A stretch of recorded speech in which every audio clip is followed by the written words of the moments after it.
We are live. All right, let's give it a few moments for everyone to join. What's up, everyone? Hello. Jimmy, you have like something like blocking your camera. I know. I don't know what it is. That's fine. Gemma problems. It's totally fine. All right, we'll just give it a few moments. I'm gonna tweet this out as well. What's the easiest way for me to tweet this out?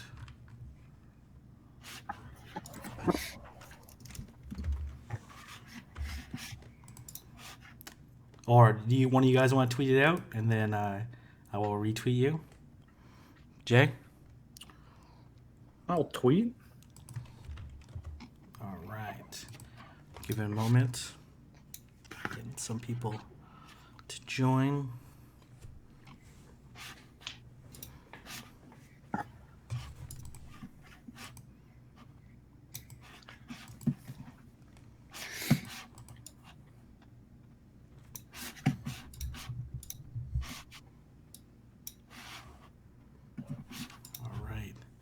How's it going? King, Arrow, Gemma, Sticks.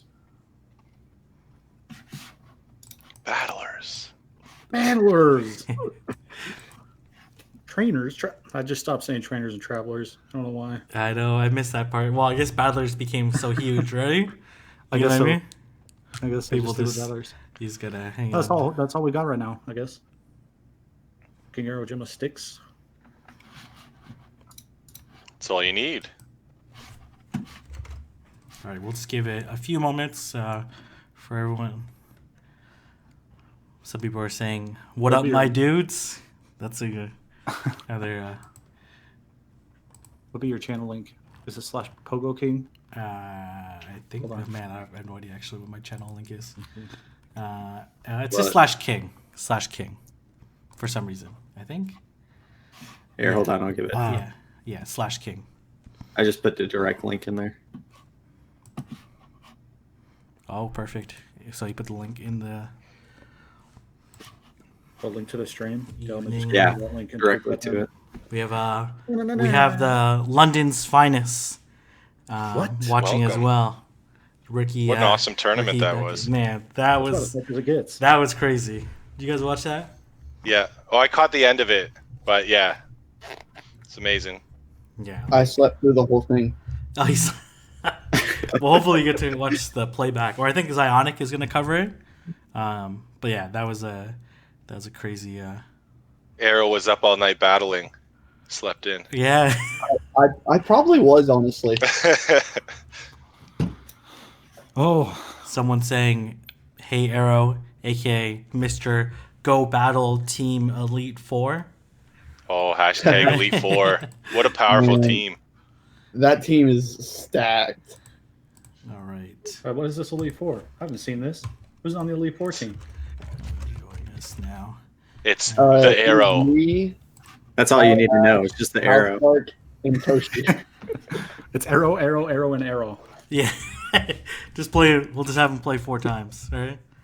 They're ready to take on the world, though. Those 4. Yeah, Valor Ash, House Dark, Toshi, and Arrow. Yeah, no, absolutely. Okay. All right. Well, I think we can get started. So, welcome everyone to the stream. In today's stream, we're going to be covering the Ferocious Cup meta. This is obviously a very early meta discussion. The meta will evolve as we see tournaments come through. We see great battlers develop unique strategies and then counters to those strategies. But I think this is usually a really good place to start off in terms of understanding the meta. I have with me today. I have Jay, Gemma, Sticks, and Arrow. And what I'm gonna have each of you guys introduce yourselves in case people don't know who you are, but they should know who you are. And links to their channels are in the description. They're all really great YouTubers, content creators. And what I want you to do is introduce yourselves and tell me your favorite off-meta Pokemon and why. So we'll start with you, Jay. Should I go first? Yeah. Okay. I'll go first. Hey, how's it going, battlers? My name is J Devin James. Don't call me Jimma, though. That's a different dude. Well, a little bit about myself. Not much really. I mean, I'm a Canucks fan, which a lot of people don't agree with, especially a couple people on stream right now. I'd say my favorite off meta pick. This would be for Ferocious. Yeah, for Ferocious. Kangaskhan, 100%. Kangaskhan. Wow. Okay. Mud Okay. Flap, power up punch. Okay. All right. That's a spicy pick. All right. Pretty decent. Let's go over Gemma. What's up? Jimma Banks from Canada. Right now, spicy pick. I don't know if Minon's really spicy because a lot of people are using it. I'm liking Alolan Sandslash kinda. So I've been running it, but Bulldoze, it's not the greatest move. So, but that's I guess the spicy pick for me because not a lot of people have talked about Alolan Sandslash. It's more of a cool pick, right? Yeah, I Because, get very much so. Made of ice, right? So, but all right, great. Sticks. We're gonna turn All over right. to you. 6'10" from Oklahoma City, home of the NBA. Not the greatest team this year, the Thunder, but that's all right. They're really good at drafting MVPs, though. Yeah, we're gonna draft some people and then we'll trade them away, and then we're gonna get maybe some more draft picks. Yeah. In the future. Anyways, but probably my favorite pick right now is probably Furret, actually. And mainly because of the animations, man. I don't know if you guys seen it in battle, but those animations are just crazy. All right. Maybe a future dance off with a Furret animation. We're gonna see that trend coming in the future. All right, great. Arrow, would you give a little bit longer introduction since it's your first time on the Battler HQ? I'm Arrow, from Waco, Texas. I'm the first North American 8-0 winner, if y'all didn't know that. He is the Arrow.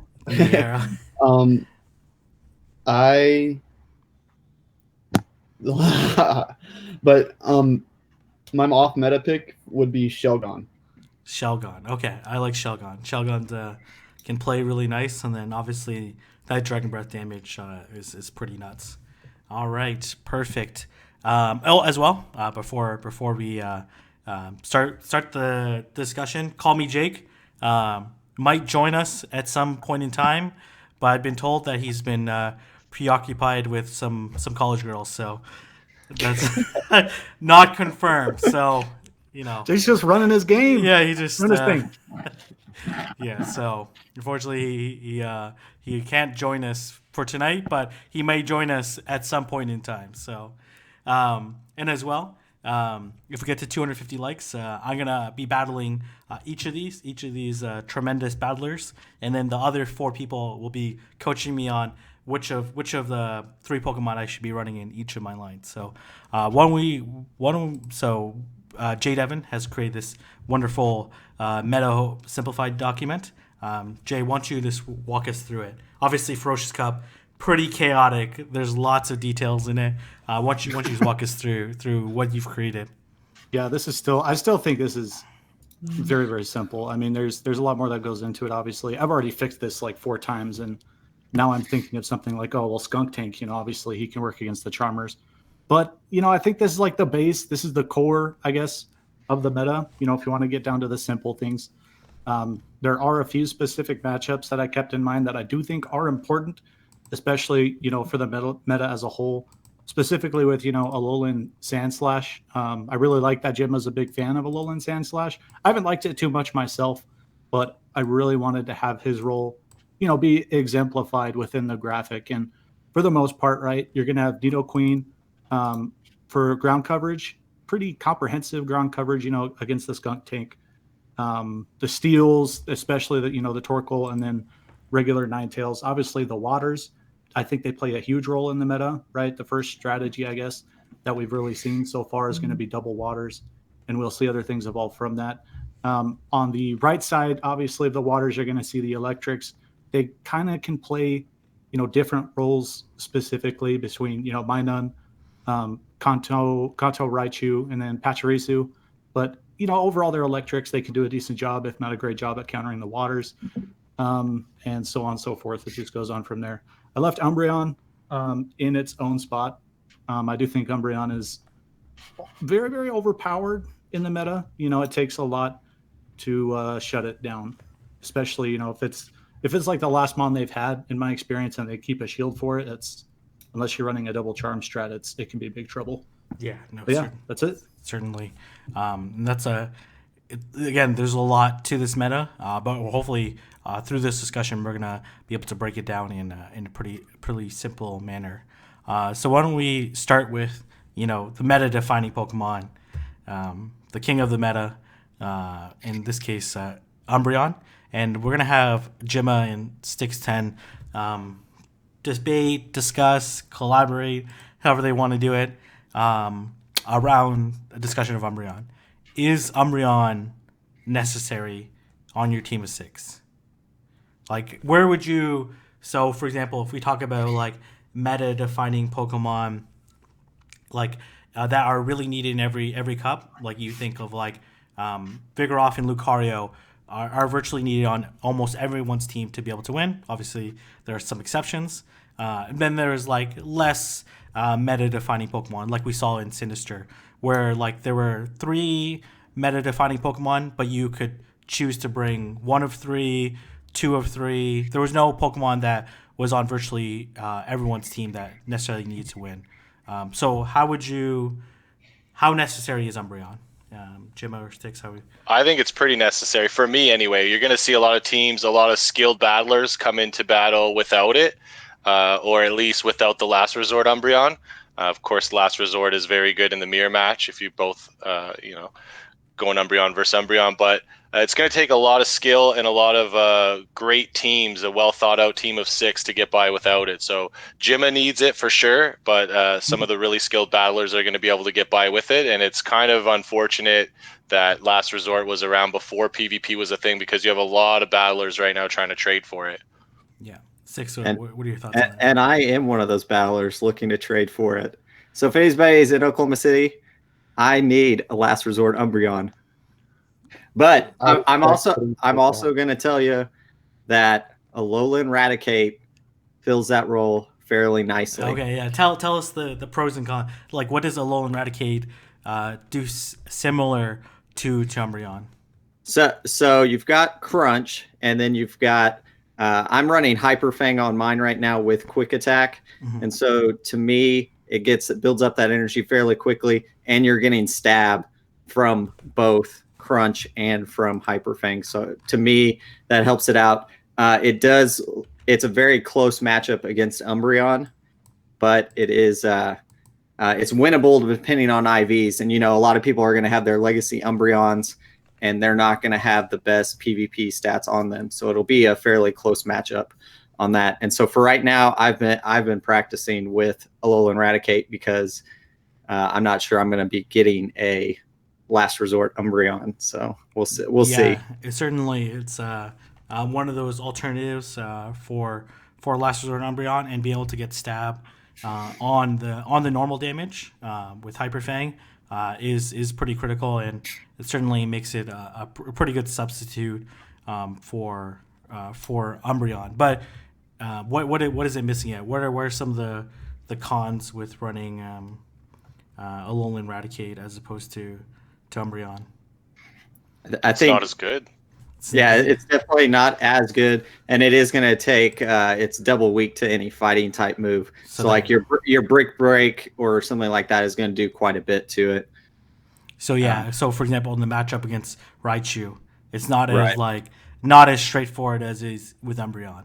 Umbreon, when you match it up, when you're locked in with a Raichu, you're not worried at all. But obviously, when Raichu with Brick Break is locked in with Alolan Raticate, then those Brick Breaks do a ton of damage, and then as well, it has like roughly 15% less bulk than Umbreon, and that matters as well. But it certainly picks up a lot of the common matchups, especially in the anti-charmer category that we see on the bottom right hand corner. It can certainly pair up and match up with a lot of those Pokemon. Makes you wonder if Sylph, I mean, every cup seems to be well thought out for season 2. If Sylph should have waited for January for Ferocious, since Niantic's going to be awesome and let us get Last Resort Hopefully. this December. Hopefully. Please, better. Niantic, let us get it. Niantic, do it. Yeah. If Or they're else. watching, if they're They're listening. I have a beautiful Eevee that is going to make Me too. a wonderful Umbreon if they bring it back. Yeah. Or maybe in a couple days, just like they did for Sinister, all of a sudden there's some more moves added to the pool for Ferocious, like they no, did for please. Sinister. Please no. Please. Yeah. I don't have any charge TMs. Yeah. We don't have. That's any a whole of that. nother issue. I would love new moves. Make the meta more interesting because it's Yeah. too simple at the moment. Yeah, I agree. Ooh, okay, that's an interesting take. That's an interesting take, Arrow. And we'll get to that take for sure. Sticks, Gemma.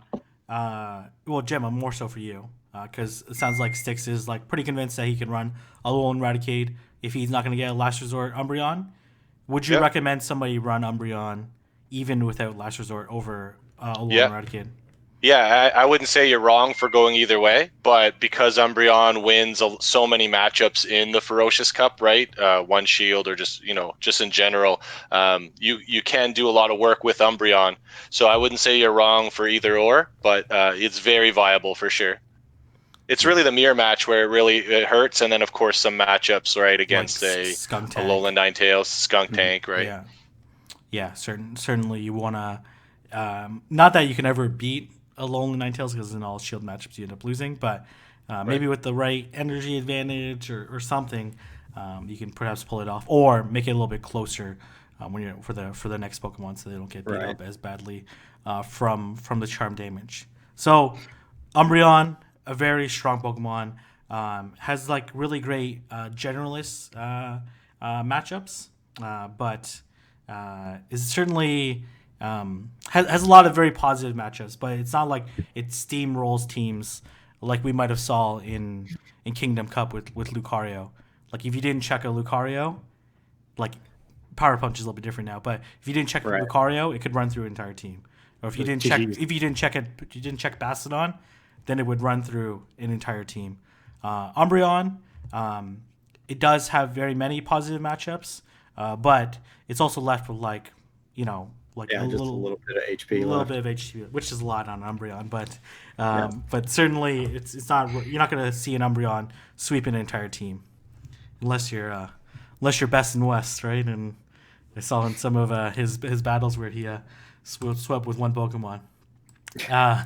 So the next category I want to talk about is how to counter Umbreon, and that's the Charmers. So I'm gonna have I was gonna have Jay Devin and Call Me Jake, but as we know, Call Me Jake is preoccupied, so I'll be his sub in.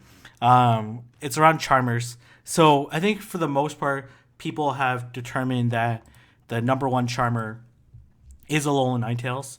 And Jay, do you want to tell people why Alolan Ninetales is the best Charmer in the meta? What if I don't think it's the best Charmer? Okay, all right. So tell me why you don't think it's the best Charmer. No, I'm just kidding. It is hands down.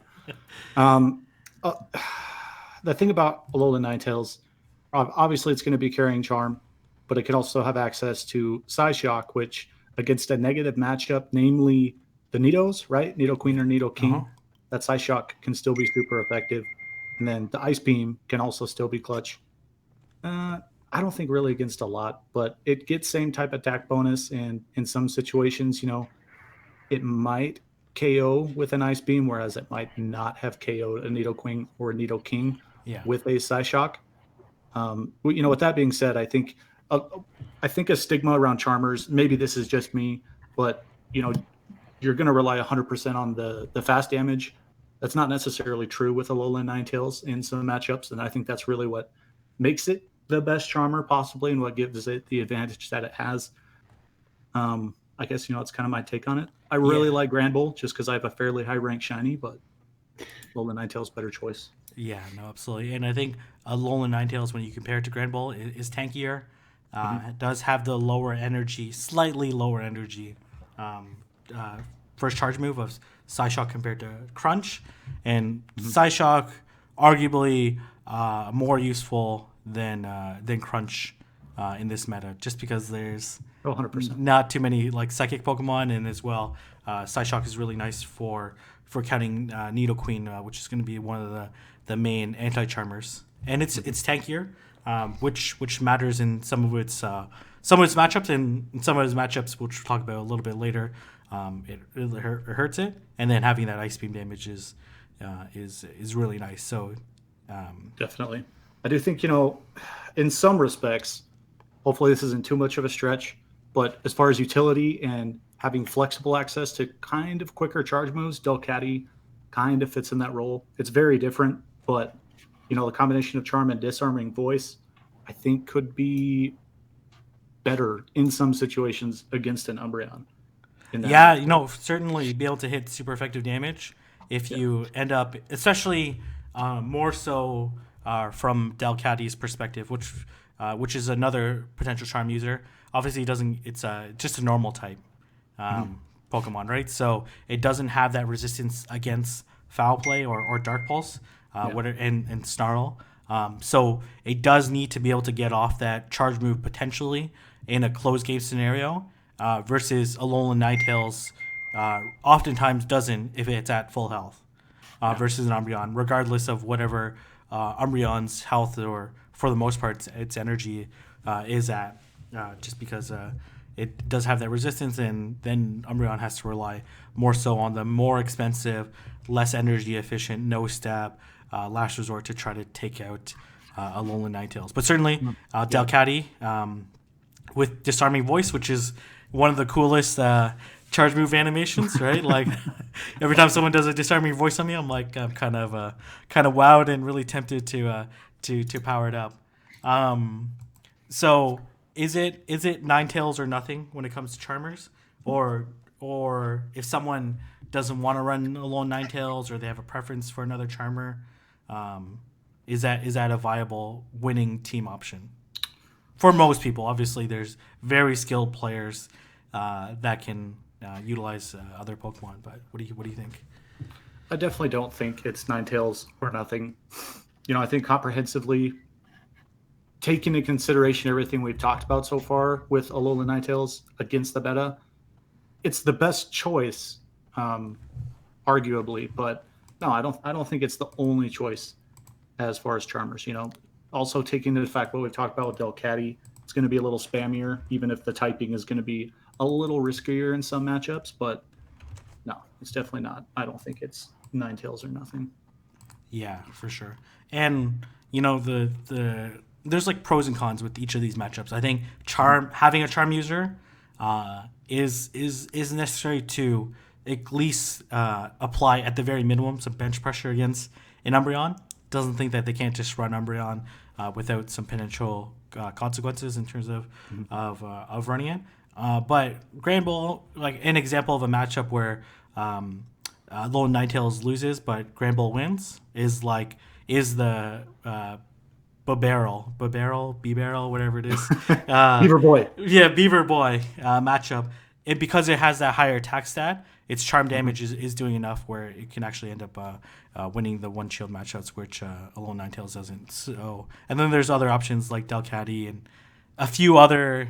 What's that dark one? I don't recommend people. What is it? Liepard? Liepard. I don't recommend you running it because it's a little bit too spicy of a pick. But certainly some people will be able to make it work, and it will certainly catch some people off guard. But I think the most important thing is to have a charmer. But I do think Alolan Ninetales is the outright front runner.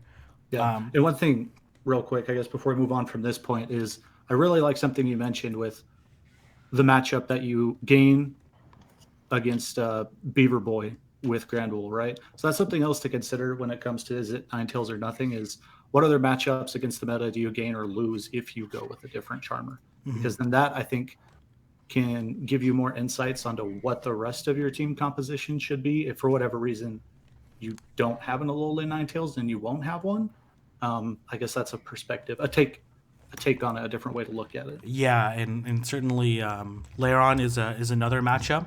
For example, it's not double weak to Metal Claw, so it's not. And then as well, it can hit for neutral with Crunch, and then as well if it does have 2 shields, Grand Bull at the end, which is not a totally unrealistic scenario if you do play correctly. Then it can actually beat Lairon in a 2-0 shield scenario, which is something that Alolan Ninetales can't. So there's certainly pros and cons, because as a defensive typing, ice is not that great. It's it only resists it only resists ice, so I guess it helps against the Alolan Sandslash matchup. But you certainly want to take a look at the pros and cons. But Alolan Ninetales is our recommendation. So one strategy that some people are floating around was double Charmers, either in your team of 6 or in a team of 3. And anyone can feel free to answer this question. How viable is it? Do you think it takes up too valuable a spot on a team of 6, or do you think it's something that could be run successfully? So I don't know if there's many people in here, watching in chat right now. I know there's a couple, but anybody who joins my live streams, one of the first things I tried was actually triple Charmer. I think you'd be surprised, if you're just willing to. What's your third Charmer? Like, what's my third Charmer? Yeah. I had I had Grand Bull, at Alolan Ninetales, and then Delcatty. Okay, yeah. Oh, you do have a Delcatty. Yeah, it's maxed out, dude. It was on the cheese team, man. I've had Delcatty good for a minute. Nice. I think in these tournaments, even if I feel strongly about a strategy or a certain Pokemon, I've learned to never just rule them out. So I think double charm can work. It could take up a viable Pokemon on your spot, but in your team of 3, you can throw people off potentially if your that third Pokemon is strong, like maybe an Umbreon, and you just chunk away other players' teams with charm. But I've learned not to rule anything out in these cups. Yeah, I find the best third Pokemon when you're using a double Charmer is a water type, because those water types deal with the anti-Charmers really well. You know what I mean? Your Lairon, your Torkoal, Ninetales, Nidoqueen, etc., right? So just potential coverage, right? If they switch into I've run double Charmers in my team of 6 and then in teams of 3, and it certainly worked a lot, but it felt really dangerous, right? I was lucky enough that in most cases people ended up switching in their anti-Charmer, and then I switched out again, and then they thought they were home free, and then I had a Grand Ball then and wreaked some havoc. So certainly it's a viable strategy. It's certainly one where if you get lined up incorrectly, it can be very difficult to win, because it's generating energy so slowly with charm. Then you end up in a pretty tricky situation. But if you can line things up correctly, then you can basically beat them with 2 shields up, just charming them down. So early on I tried it, but as of right now I definitely don't have 2 Charmers on my team. Yeah, I wouldn't necessarily. How about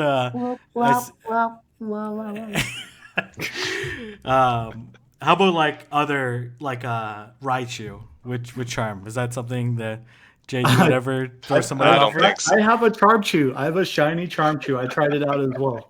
You can't. I test all options, man. I'm just saying. I got off a Skull Bash with my Charmchew. Okay? Yes. You can go back and watch the VOD on my Twitch channel. Oh my gosh. Okay. Wow. So overall, how to do though? Overall, not very good. Yeah. Okay. I certainly have been on the receiving end where I switched in an Umbreon onto a Raichu that had charm, and it was pretty terrible. I felt pretty stupid for not looking at the fast move animation before switting. And You're so not used to it, right? It was probably on stream, I would imagine. Yeah, I think it was on stream, or I think it was on stream. So everyone's gonna try something different against you on your stream for sure. Throw you off for sure. Yeah, but it's something, right? And I've seen I've certainly lost in tournaments to off meta Pokemon and off meta movesets, because it's kind of thrown me off and taking me for worlds. So it's certainly something for people. Taco says, "Why are you running Skull Bash?" I don't have any TMs, dude. That's why. TMs are an issue for that strong neutral damage, right? Yeah, it's a boost. Like- Yeah. With a All right, charm. you feel so terrible when you. Okay, the next category that I want to discuss, and this will be discussed with between Sticks and Arrow, is in that Skunk Tank Linoone category. So obviously, Skunk Tank and Linoone have back and forth matchups with Umbreon, and then back and forth matchups with Waters, depending on which one you're using. So my first question is, like, are they needed, and what role do they play in the meta? Whoever wants to go first.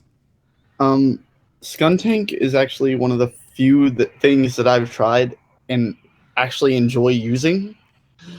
Mhm. Very new to this meta still, but Skuntank I feel like is very useful because it can hurt the Charmers. It can do a lot of neutral damage to a lot of different things. It gets walled pretty much by Nidoqueen, but I feel like it does a great job of hurting just neutral damage across the board.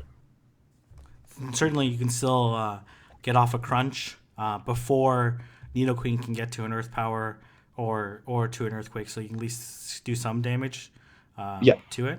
But it certainly we even Jay didn't put it into the anti-Charmer right hand corner because it is dark poison. Charm does hit it for neutral, so some of its Charm matchups are a little iffier. It's not like a guaranteed win, especially on a switch in, or if they have energy or if they hit off a charge move. You're not 100% but it certainly can check some of the anti-char some of the Charmer users. Sticks, what are your thoughts on Linoone? Dude, I'm liking Linoone. Okay. I've had one built out for a while, and I need a TM though.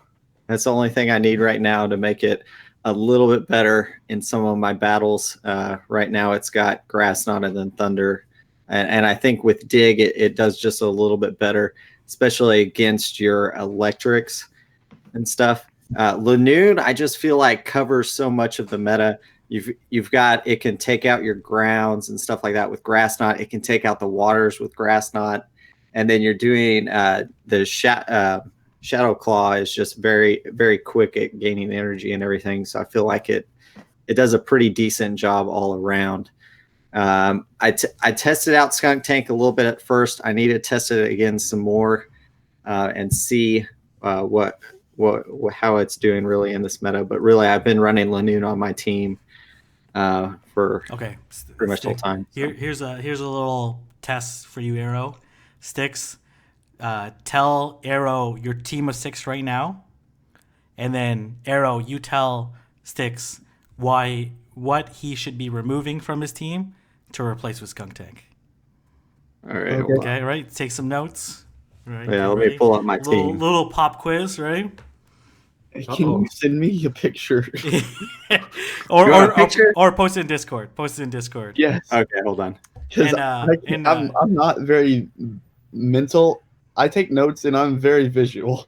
Yeah, no problem. All right. No problem. While he sends that to him and he visualizes it, the reason why I'm becoming a Skunk Tank believer is because some of his Elite Four teammates have rocked me with it a few times against my team of 6. Okay, all right. So it's a very spicy pick, or a very viable pick.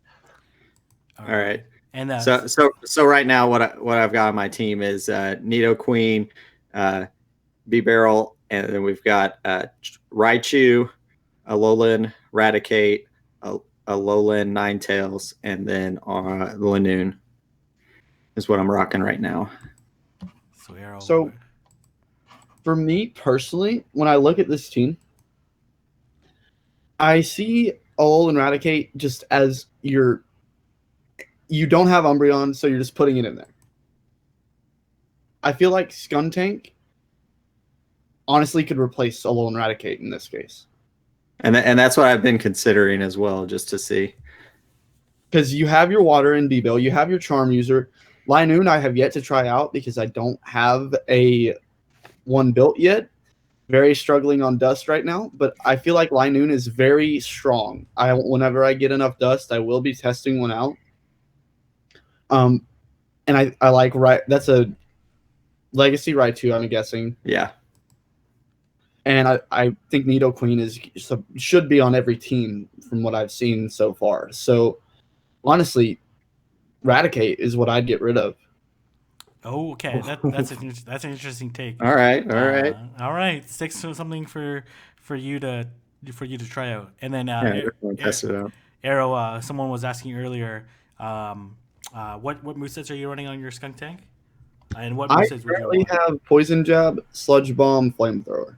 Okay, is that your preferred moveset? Or I are don't you still testing? test out Crunch, so very limited here. Okay, yeah, no problem, no problem. How many times today are we going to hear, not just from the people on the show, but just I need charge TMs? Yeah, no, It's certainly, brutal. certainly Well, charge TMs. Don't trigger I go out raid, but I don't even have a car at the moment, so yeah. Okay, well, if you're in Waco, Texas, go pick up Arrow. Go do some raids, and hopefully you can get some TMs before the Richmond tournament. Okay. I'll come ready. Believe me, it may be a very big struggle, but I'll come ready. Oh, okay. If you don't have if you want to run Luna, you don't have one, I'll trade you one. I appreciate that. With the double move. Really do. Shiny one? What? Shiny, I could do a shiny one. Sure. Dude, I got a shiny one, but it has terrible IVs. So I know. I really want to run a shiny, but it's just we're just. I like where Jay Devin's head's at, though. All right. Okay. Let's. If you can do it shiny, I mean, why not? Why not just do it? No, absolutely. I mean, it's only like 800. Let's move to the right of the infographic of the meta document onto the water types, and we're gonna have Gemma and Jay Devin, not to be mistaken for each other, discuss the water types. So what is, if you only had one water type that you could pick on your team, what would it be? Okay, let's play this Beaver game. Boy. Let's play this game. Run on your team. Never ever run again, like in any cup, or have your opponent mandatory for your opponent to run. Of these three water types up there. I'll take the Beaver Boy. Okay, no. So Beaver Boy, you're gonna run. Which one Yeah. are you never gonna run in any cup? Never on your Sweet Coon. Sweet I knew Coon. that Oh, Sweet Coon. Coon. Okay, Yeah. all right. We'll get into the why afterwards, and then you're gonna have Vaporeon mandatory run on your opponent's team. Well, yeah, I guess, yeah. Okay, all right. I would almost take it away. I'd rather Jay not have Vaporeon, and I'll give him Sweet Coon, since Okay, I so then you're I never gonna be personally able- don't run it. Then you're never gonna Right. be able to run Vaporeon again. Right, I feel like it'll give me the leg up against Jay if he has There's other Sweet water Coon and no types vape. All right, later on. okay. Jay, how about from your perspective? Which one would you run for sure, transfer, never have ever again, in one that you would have every opponent would run?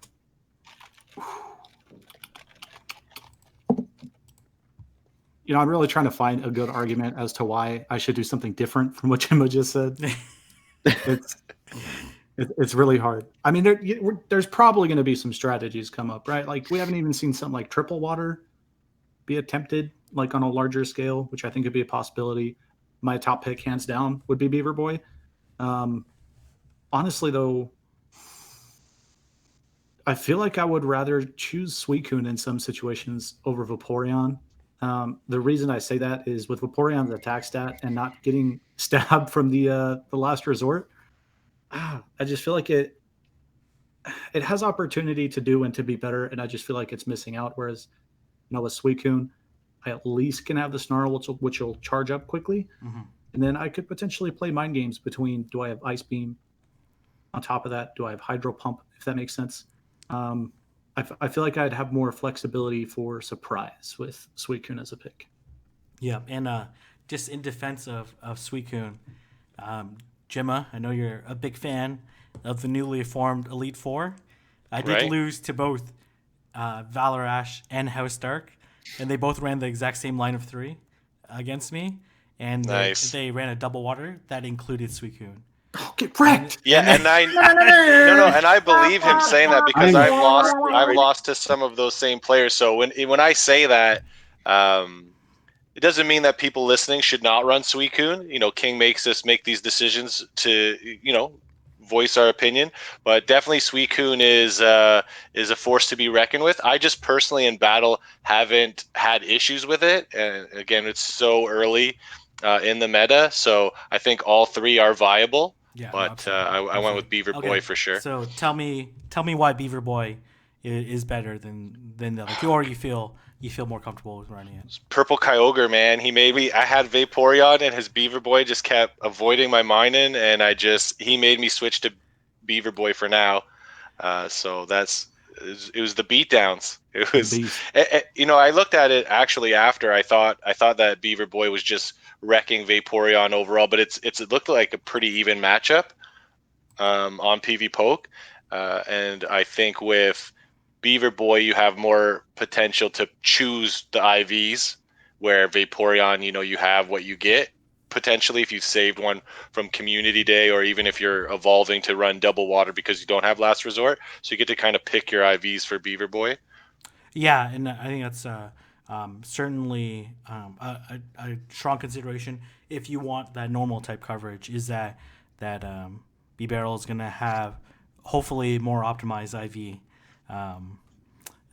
Though who kept those around, but it's certainly a higher opportunity to keep more optimized IV versus a Last Resort Vaporeon. So I know you guys are not huge fans of Vaporeon, but on Vaporeon, if you were going to run it, if people in the chat, in the live stream that are watching are running Vaporeon, do you need Last Resort? I don't think you need it. I think it's cool to have. Maybe if I had Hydro Pump or I could test Hydro Pump, maybe I'd change my opinion about Vaporeon. Like I said, I ran Vape, and I don't think that it's a bad Pokemon at all. All three of those water Pokemon are viable, and you'll see them on multiple teams. I'd like to hear probably from others that have tried it without Last Resort. I think you can live without Last Resort. But how successful have you guys been, or the chat been with double water, or do you prefer Last Resort? I haven't been able to test it yet, but I've been getting wrecked by it. By Hydro Pump? Yeah. Yeah. No, certainly I think it's like Hydro Pump is like I would say like the vast majority of the time you're gonna use Aqua Tail in your matchups, right? Just because like going up to Hydro Pump is like pretty high risk and high reward. But when you land a Hydro Pump on almost anything, even another water type, it feels very good because it takes forever it takes 25 water guns to get to a Hydro Pump, right? So it takes absolutely forever to get to. But when you land it, make a nap just charging it up. It just like you You just changed my mind. Yeah, so I prefer definitely Last Resort then. That takes that's a long time to get to a Hydro. Yeah, but certainly in some close game scenarios, in some no shield matchups, it's certainly good to have. But it's high risk, high reward, and Last Resort just makes it like a little bit more consistent of a matchup. But again, certainly you can have better IVs with a Vaporeon, with Hydro Pump, just because now you can pick and choose. If obviously you have to like randomly evolve them and hope that you get a Vaporeon, but it's certainly hopefully you would get a chance to have some better IVs. So, and then you might also hit some attack breakpoints with a more attack weighted Vaporeon than on Water Gun, which can flip some matches. It ends up making you lose some more general matchups than you gain, but there's certainly some matchups that might change because you might break on Water Gun, which makes a huge difference. So I think one of the early strategies that came out of a Ferocious Cup practice that people have done is around the double water strategy, and that's something I tried out in a video and it worked out really well for me. And the inspiration came from Jay Devon, because I think someone asked you on Twitter, like, why do you want a Barrel if you already have a Vaporeon or Suicune, and you're like that double water strategy. So I gave it a shot, and it was. I need to was, keep my mouth shut. Yeah, it was really successful. But Jay, you've been really helpful. So tell us why that strategy is working well early on, at least in the meta. I mean, early on in the meta, everybody's experimenting. The first couple things that I picked up on when I started experimenting with the meta, obviously, once I got over trying to use that triple charm cheese and the double charm cheese, is Nido Queen, and then potentially, what did I see a lot of? Kanto Ninetales. I saw some team compositions that had both of those, but more importantly, with the water gun damage and the general coverage, the Surf, and then also the Hyper Fang that can come out from the Beaver Boy against matchups like Linoone, like Skuntank, even if it lands successfully against a Umbreon, Alola Ninetales, Granbull, etc. Especially if they're running a Raichu, some of the squishier picks, just having that spam ability and the quick damage is very, very useful, especially for shield breaking. With something especially like Suicune, namely, he's going to do much better if he has a shield against no shields. That was, I guess, my intuition behind it. Yeah, for sure. And I think like at least one of the early safe switches in the game has been Vaporeon, because Vaporeon with I think it was Remberto who told me this, that that Vaporeon with 3 water gun switch-in advantage actually beats a Minun. And oftentimes people are slow to switch in, especially if you switch in something that's not intuitively the counter. So for example, if you switch in a Vaporeon onto a Skuntank, for example, and they have a Alolan Ninetales, right? That's not something that you would say oh, that's a hard counter against Skuntank. I know immediately what to do, right? So sometimes they're a little bit coughed up guard, and they need to decide and figure it out. So with that water gun advantage and that spam ability of Aqua Tail, it actually allows you to beat a lot of the counters. Linoone, Minun, Alolan Kanto Raichu is a little bit more difficult because it's able to charge a little faster with Thunder Shock, and then as well has the bait move of Brick Break. Mm-hmm. But that's something that has certainly made water is very largely unresisted in this cup. Yes. And it does water gun does a lot of damage, and it's only really resisted against its fellow water types. So it certainly has a lot of ability to pressure on a lot of shields, because these water types have very low energy requirement charge moves, and then as well a Suicune with its Hydro Pump can close really well in some matchups. Yeah. So this is why I watch the live tables and or the round tables and try to participate, which is awesome. So do you guys feel that if you do run the double water strat, and I'm thinking this might be right, do you think that Suicune is the best secondary water when you're putting 2 waters on your team? Oh, I've certainly seen a lot of people run it successfully. I haven't had a chance to test it out myself as a double water, but it's certainly something to consider. Jay's convinced me to bench the Sand Slash and go double water, at least for now, right? And maybe I don't just think you need find to bench it. Hold on, I never said bench it.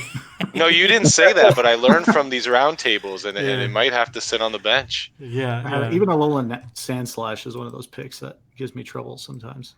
Yeah, no, certainly.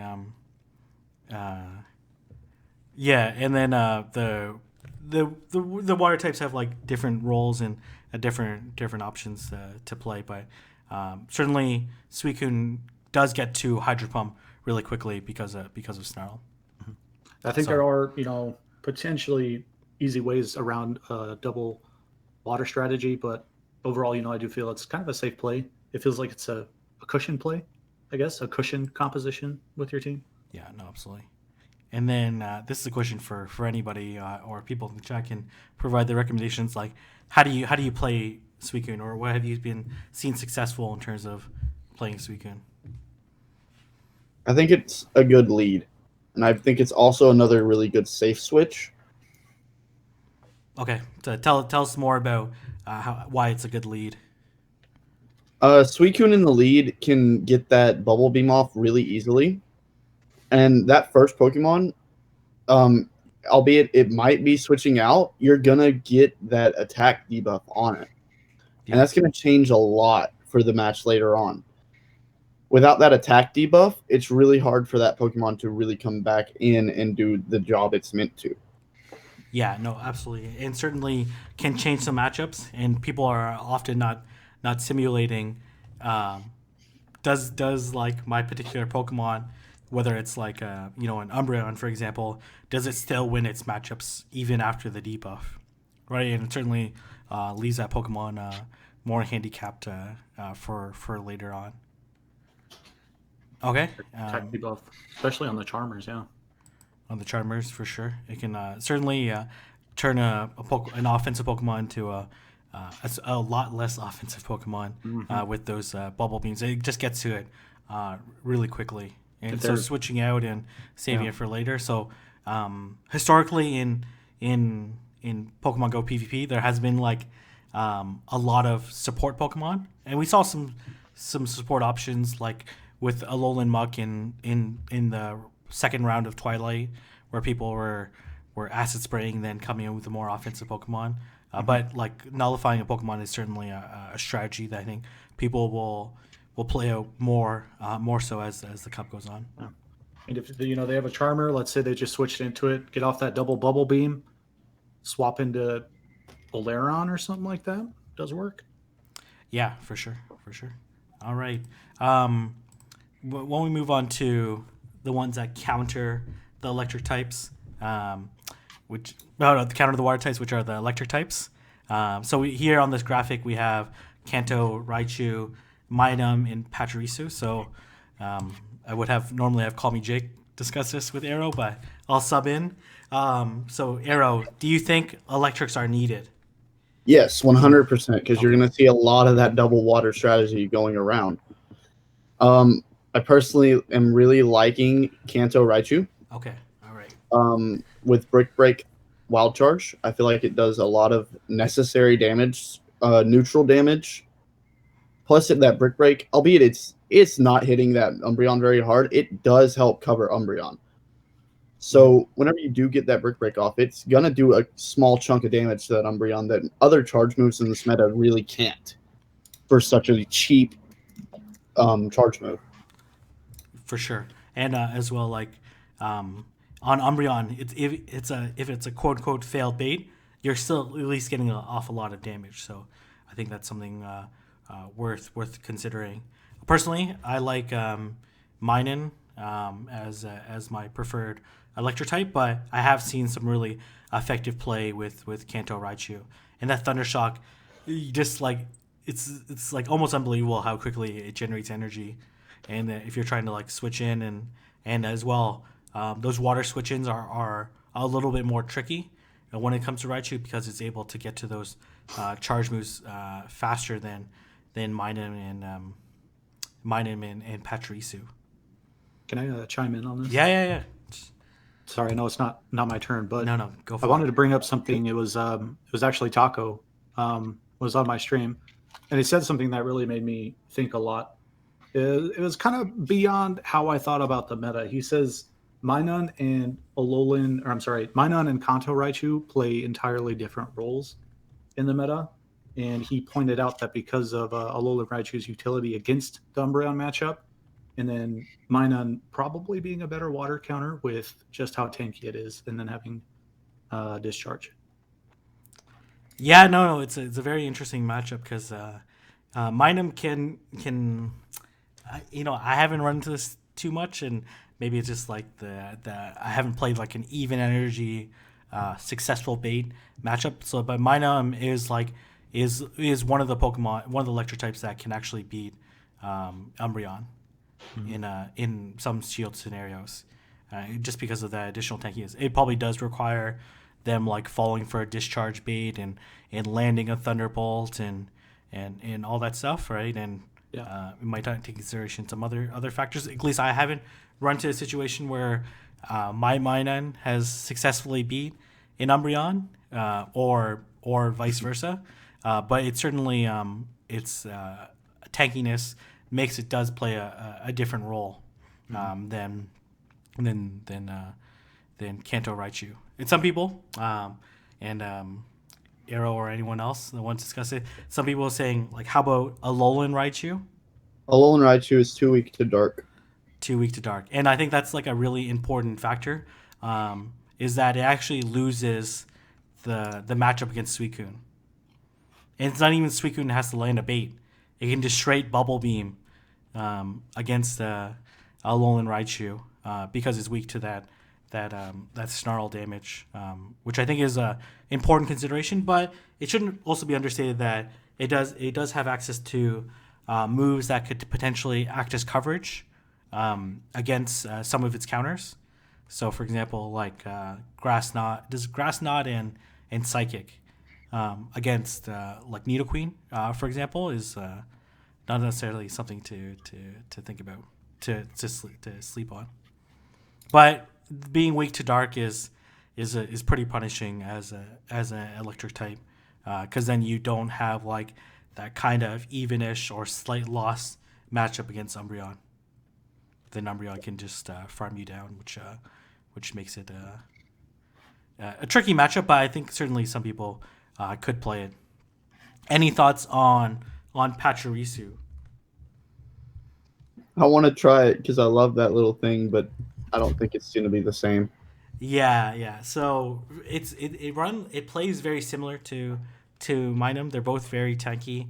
Pachirisu, I believe, is tankier than Minun, but has a much lower attack stat because it does max out lower below 1500. And some matchups change because of its additional tankiness.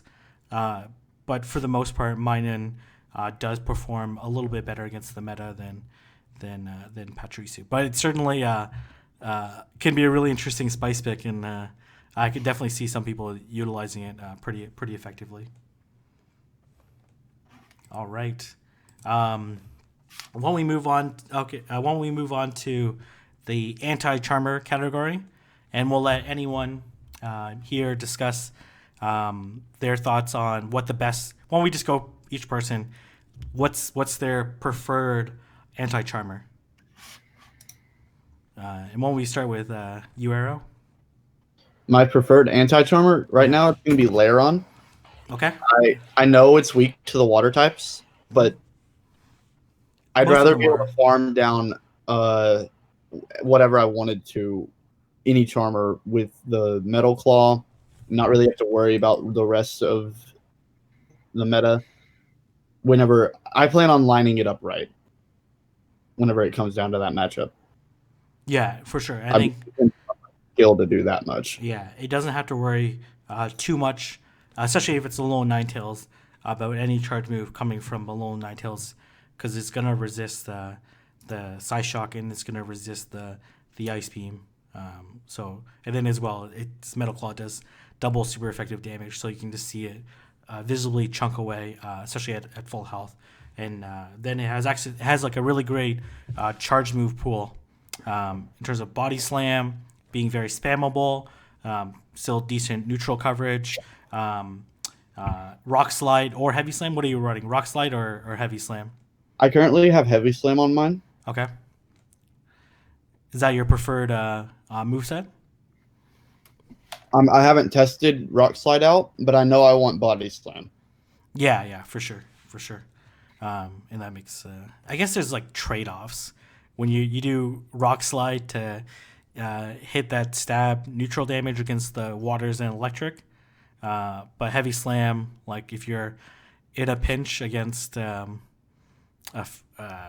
fairy type, for example, you have almost no health left, then you can certainly hit for super effective against like Grand Bull, for example. And Heavy Slam's I definitely I advocate, personally at least, I would advocate for Metal Claw, Rock Slide, and Heavy Slam. Okay, no Body Slam. No Body Slam. No Body Slam. All right, okay. And what's the rationale? Well, I mean, given the matchups, especially against Grand Bull, which honestly, I don't think that's going to be super common. I doubt we'll see a lot of Grand Bull. You never know. That's just how I feel about it. But if people are going to be bringing Aggron, or if they're going to be bringing their own Lairon, the Heavy Slam even taking out of consideration the fairy matchups, Heavy Slam gives you the advantage in the mirror. Ooh, that is a very good take. Is that it does give you advantage in the mirror.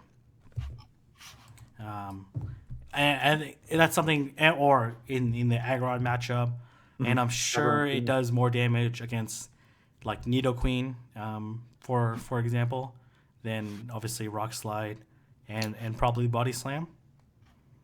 So that's something for sure to consider. That's an interesting moveset. I could be totally wrong. I mean, watch me lose a tournament to somebody that has a Body Slam Lairon. Just No, you're at 35 energy, and you're like, this Pokemon has a sliver of health left, and you're not able to get to the charge move. Should have gone Body Slam. If it happens, I will scream arrow at the top of my lungs. Hey, Yeah, he'll just tell you he told you to run Body Slam. just throw the steel move. Shoulda, woulda, coulda, Jay. You didn't listen to me. So Jay, why don't we turn over to you? What's your favorite anti-charmer? Oh, that might be pretty boring. It's Lairon. Lairon as well. All right. Okay. Yeah. All right. I mean, I tried. Okay. I tried Aggron. Let's have a debate. Aggron, Lairon. Why Lairon over Aggron? That matchup, the SmackDown damage is still considerable coming from the Aggron, but the thing about Aggron, I mean, even if he has Heavy Slam, you're just not going to be. I feel like you're going to be a lot slower against the rest of the meta. If you get off, maybe that's the reason to run Body Slam, right? If you're in a negative matchup and you have Body Slam, potentially going to be spammable, especially against a water. Okay, all right. And Arrow, your any additional thoughts on top of that? Why Lairon over Aggron? Lairon's gonna be bulkier. It's gonna have a higher level. It's gonna be better stats overall. And for that level, with Aggron being scaled down, I just think Lairon's better. Yeah, no, absolutely. That's certainly a very strong consideration. And they kind of play very differently. Like at least with Aggron, you have access to Dragon Tail or Smackdown. So it's like two viable fast moves. Probably Smackdown, but I wouldn't necessarily sleep on Dragon Tail because it does charge energy faster. And then as well with Aggron, it acts more as a closer in the sense that like were to run Dragon Tail, you're not doing any damage to the fairy. Yeah, no, you wouldn't. So you probably want to run like what does it get? Heavy Slam and Stone Edge and Thunder. Right. Well, Thunder though, that's something I forgot about. Thunder on the Aggron. Thunder on Aggron can do a significant amount of damage to water types. Yeah. If you ever end up in that particular scenario, which is not something that versus Aggron's more spammier and Lairon's more spammier in terms of its charge moves, but certainly doesn't hit as hard against water types. So something to at least consider, and Hero Vange did bring that up, which is why a lot of people are mentioning in chat. But it's certainly a strategy that people were discussing. I think we might see it. We might see it in some tournament play. I got a good feeling about it. Of course, Vange brought it up. Dude's a PV genius. Yeah, no, absolutely. Shout out to Hero Vange. I think he's in the chat. Lairon does beat Aggron without Heavy Slam, so that's something to at least consider. But I think Lairon is generally preferred. It's a little bit safer, more flexible matchup in terms of the matchups. Okay, Styx, why don't you turn over to you? Don't tell me Lairon as well. No. Okay. I'm going Nidoqueen, man. All right, tell the people why Queen is the best. Really, the Earth power. I mean, it takes out a lot of the other anti-charmers. You can see in the graph it takes out Lairon and those, and then it also handles your electric types, which are really the way I'm running Nidoqueen is kind of like a bodyguard to my water types. to take out those electrics and then also deal with any anti-charmers is how I've kind of been running it. So that's the way, I've kind of that's the reason I like Nidoqueen there. Yes, certain. And then what are you running as your second charge move? I'm running, I don't even remember now. Let me see. What do I have on it? I got Poison Jab, Stone Edge, and then Earth Power right now. Okay. And why Stone Edge over? I think its other movesets are Earthquake and Sludge Wave. Because I don't have any charge TMs. Okay. I knew it. I was gonna say it. I should have just said it. Okay. Come on, Not even a Niantic. question. Okay. Gemma, you gotta change your podcast name to "Come On Niantic," or Yeah, we're gonna yell at him. or where are the charge TMs? Have 39 TMs and just transfer some of those over to charge teams. Yeah. Something has to be done. So would you TM Stone away from Stone Edge to Earthquake or Sludge Wave? I've thought about Earthquake a little bit. I don't think it needs Sludge Wave. I just don't feel like it needs that coverage since it already has Poison Jab, and I feel like the Stone Edge just gives it, something else if if they resist ground. I don't think anything. Or Ninetales. Yeah. So I don't think anything resists ground in this meta, but certainly one case for Stone Edge, as we heard from Jay Devin under his breath, was Alolan Ninetales. If you do need to KO Alolan Ninetales with a Stone Edge, which is if Alolan Ninetales has an energy advantage and is able to race you to an Ice Beam, and you're not able to successfully KO it with an Earth Power, which you're probably not, then you can KO it with a Stone Edge and do almost its entire health damage. All right. No, I think that's certainly a viable option. And I think Nidoqueen is going to be a very popular option amongst people because people do like that Earth Power and Poison Jab damage. And I've been running a lot of Nidoqueen myself, and it feels really awesome when you get a defense drop on somebody, right? And then you see you're in like a tight situation against a Bibarel or a Vaporeon in the close, and you hit the Earth Power and you get the defense drop, and you're like, okay, I'm about to win this match. It feels even though it's only one stage, which I think it should be. There should be more. All right, Gemma, we're gonna turn over to you. Yeah, probably the weakest part of my team of 6, or just whether I've had Lairon and Nidoqueen on my team, and I've just kind of not brought them into battle. So, but with the amount of Nidoqueens popping up, I'll probably go with Nidoqueen, like Stick said.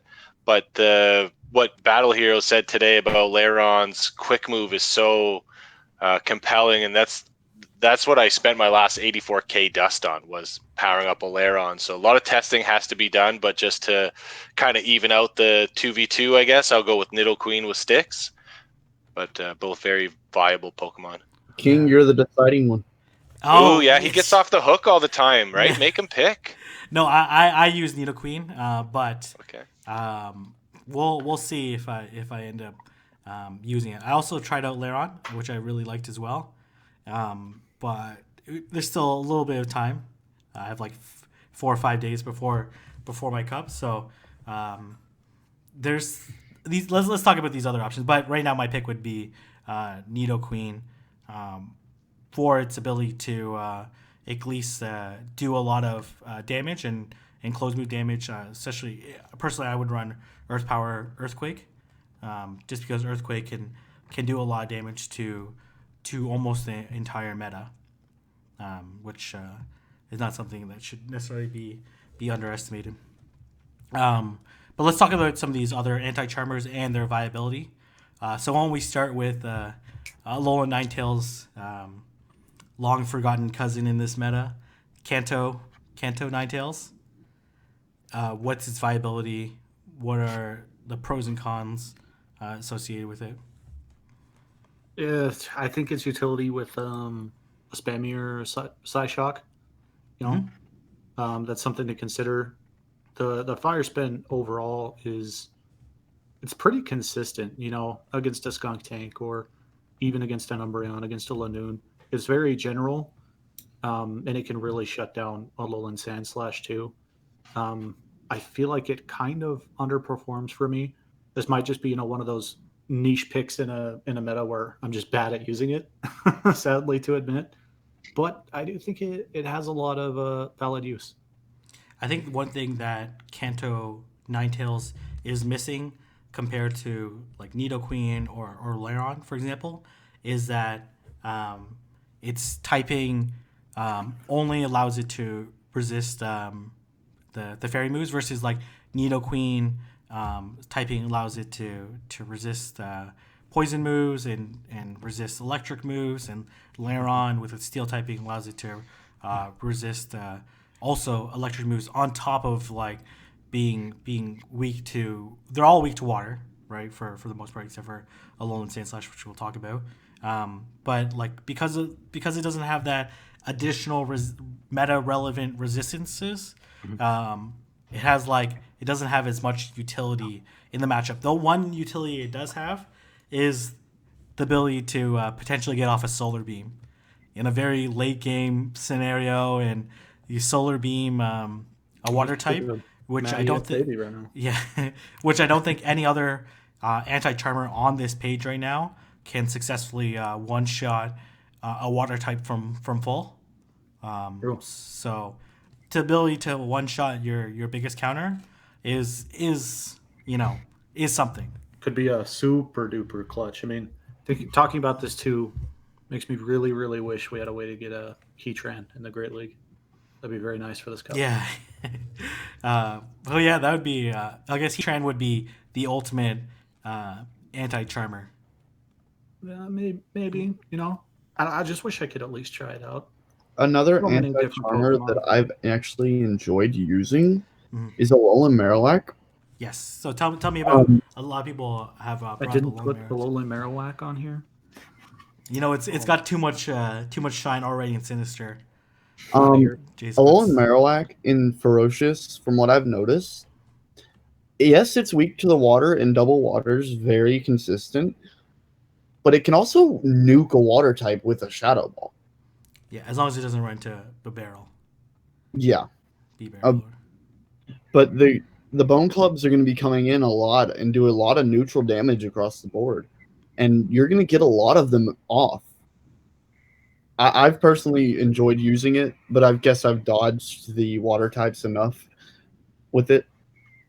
Yeah, and, certainly, and its ghost typing allows it to resist the poison damage, but also then does make it weaker against like Linoone, for example, because now it can only. I guess are you running Fire Spin or Hex? Fire Spin.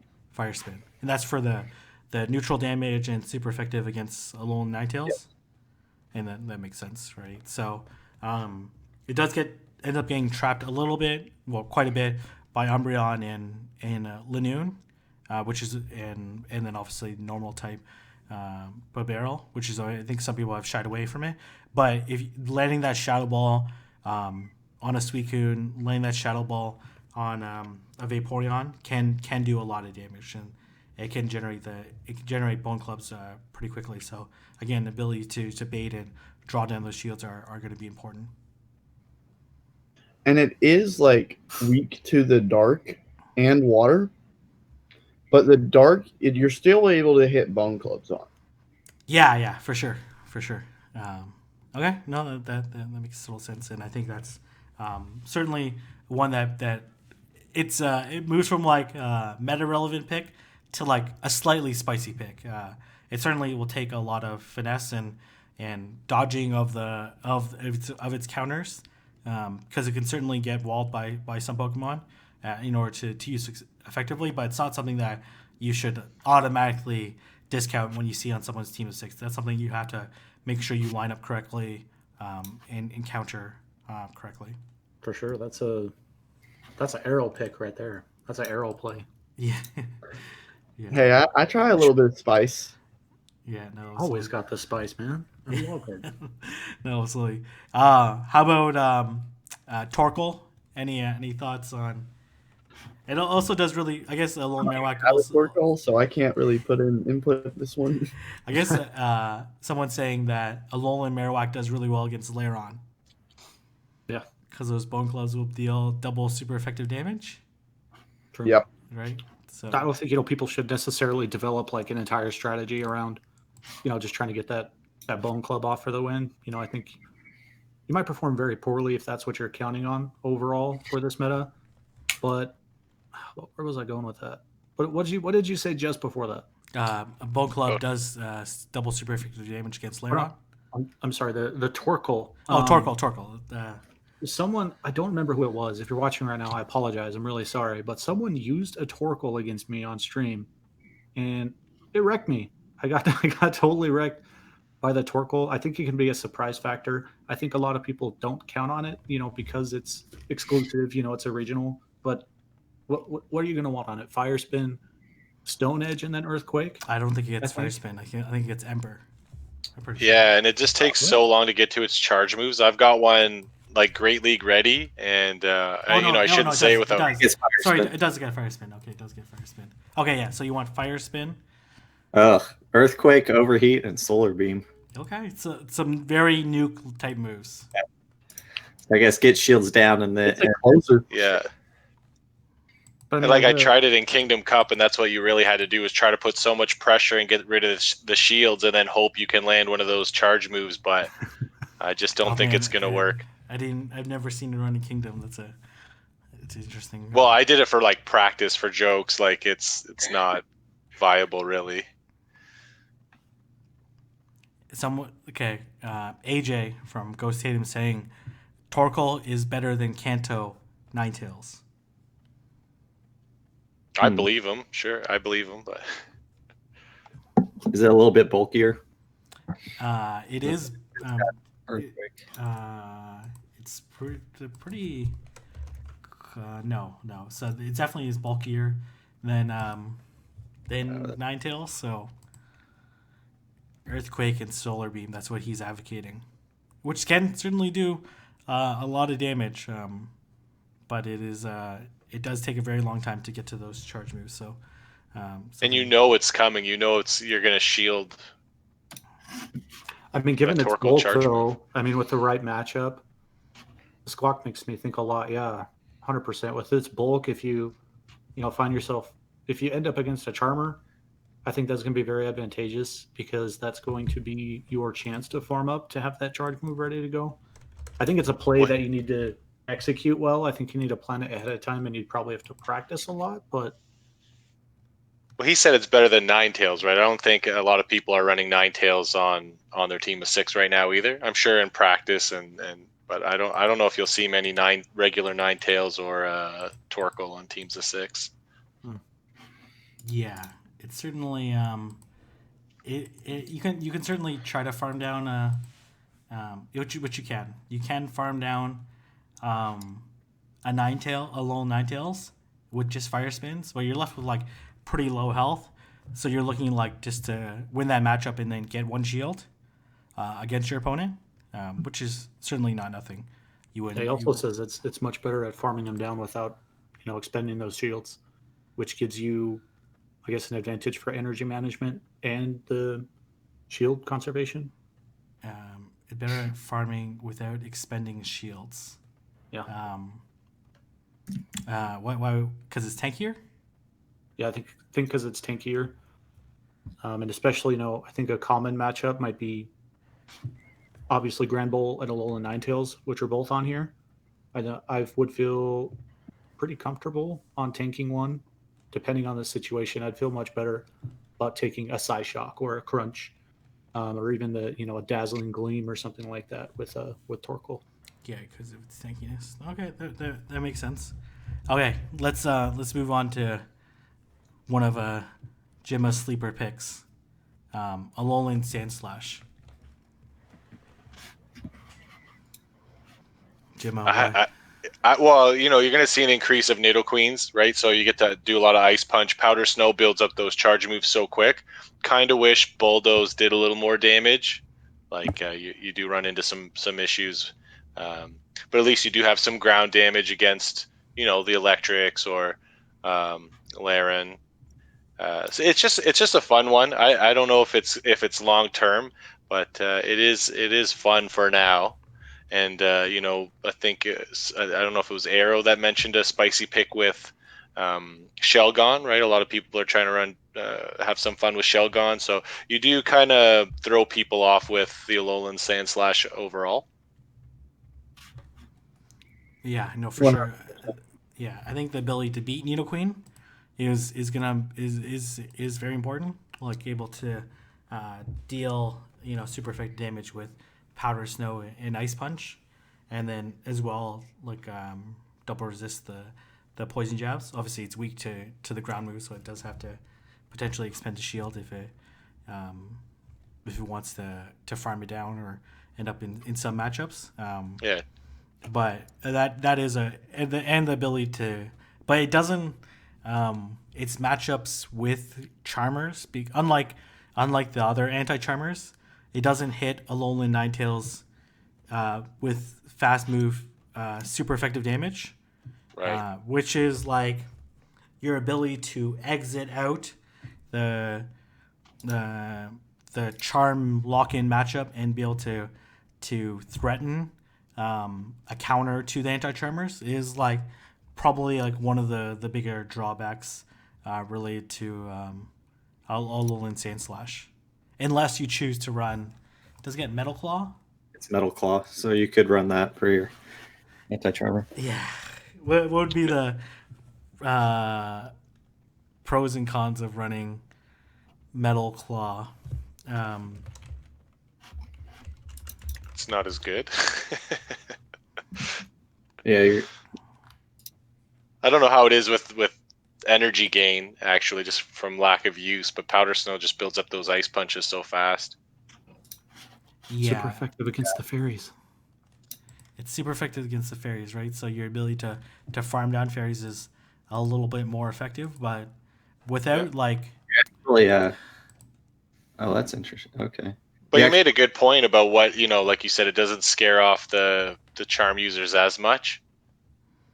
or scare off the anti charmers, right? So like counters to it. So for example, like like if you're a Nidoqueen or I'll say a Nidoqueen farms down Alolan Ninetales as a Vaporeon, Suicune, or Babero, you almost have to shield the incoming charge move because it's going to do a lot of damage. Or even a Lairon, like it has so much energy, it's going to deal a lot of damage to the next Pokemon.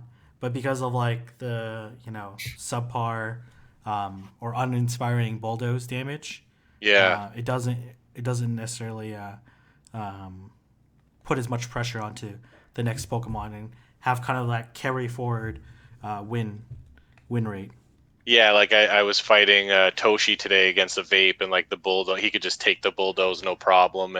And Jay told me to bench a Alolan Sandslash and maybe bring in a Suicune or throw in like something that gives my team a little more balance. So yeah. All right. Okay. So, any other anti-charmers you guys want to talk about? If not, we'll move on to one final category, and if we don't get enough likes, then we'll end the stream after this category. If we do get enough likes, we'll see each of these guys come battle me. So the last category is built upon the wild card picks or the off meta picks in what kind of team would you construct around these off meta picks that you like. So Arrow, why don't we start with you with around Shelgon? What's important for you to build a team around if someone's going to run Shelgon? With Shelgon, you're going to be weak to Charm, so you really need to cover that weakness. I think a Pokemon like Skuntank will be able to help with that. Skuntank, maybe you're definitely going to need a dedicated anti-charmer to dissuade a charm user. So that I'd say Laron. So Skuntank, Laron, Shelgon. You're gonna want a water type on your team. So let's go with Suicune. Okay. So for those last two spots, you probably want ground type on your team. So Nidoqueen, and that also adds extra help with covering with Charm. Mhm. And for that last pick, an electric type, maybe a Minun, a Raichu, something like that. So that's kind of what I'd surround it with. All right, perfect. Sticks, while we go to you, what's your Furret? I believe is your wild card pick, right? So Sure, yeah. how are you gonna after your opponent is dazzled by the amazing animations from Animations. Furret? Like how are you supposed to once they recover from their amazement of like, wow, that's so cool. Maybe I should continue tapping my screen. What would you how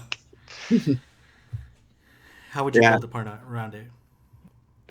So as far as that goes, I'm trying to build kind of a more spicy team, and I'm still trying to work through that. There's just so many dominant Pokemon in the meta that it's hard to pick those really spicy picks for that. But I'm always trying to get Arcanine on a team, Okay, all right. and maybe this is a cup where I can get it on there to kind of counter a few things. And they did, Snarl got a little bit of a buff, so it does help it out a little bit. Unfortunately, I don't have a legacy Arcanine for Great League. You talking So, about with you talking about what's legacy on Arcanine? Flamethrower or Flamethrower. Bulldoze are both legacy. Bulldoze, yeah. Okay, all right. So yeah, that's kind of my spicy pick, and I want to test out Dawn Fan as well with counter. I know that's not on our graphic. I just kind of want to test it out and see. Okay. Say you have Furret, Arcanine, Dawn Fan. What's your other three Pokemon? Or if anyone else wants to participate, what other three Pokemon would you need to build out a viable team?